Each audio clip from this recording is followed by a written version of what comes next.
আসসালামু আলাইকুম সম্মানিত গ্রাহক, আপনাদের জন্য আবারও নিয়ে এসেছি চায়না ম্যাক্রো ফেব্রিক্সের এক্সক্লুসিভ প্যান্ট কাটিং পায়জামা।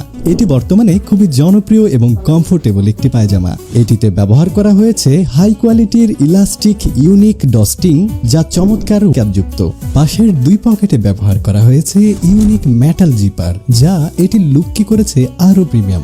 এটি পরতে খুবই আরামদায়ক এবং কোনো প্রকার আয়রন করার ঝামেলা ছাড়াই পরা যায় এবং ধবধবে সাদা হওয়ায় সকল কালারের সাথেই মানানসই। যেহেতু প্যান্ট কাটিং পায়জামা, আমরা পেছনে ব্যবহার করেছি খুবই স্মার্ট একটা জিপার পকেট, যা ব্যবহার উপযোগী এবং দেখতেও সুন্দর। পায়জামাগুলো আমাদের নিজস্ব কারখানায় তৈরি করা হয়, যার ফলে আমরা কোয়ালিটিতে কোনো আপোষ করি না। আমাদের প্রতিটি প্রোডাক্টে আপনি পাবেন টপ নচ কোয়ালিটি। ধবধবে সাদা এই পায়জামা বর্তমানে আমাদের কাছে আছেন। তাহলে আর দেরি না করে স্টক শেষ হওয়ার আগেই বুঝে নিন এই প্রিমিয়াম কোয়ালিটির প্যান্ট কাট পায়জামা। অর্ডার করতে এখনই নিচের অর্ডার নাও বাটনে ক্লিক করুন অথবা আমাদের পেজে মেসেজ করুন। এছাড়া স্ক্রিনে দেওয়া নাম্বারেও কল করতে পারেন।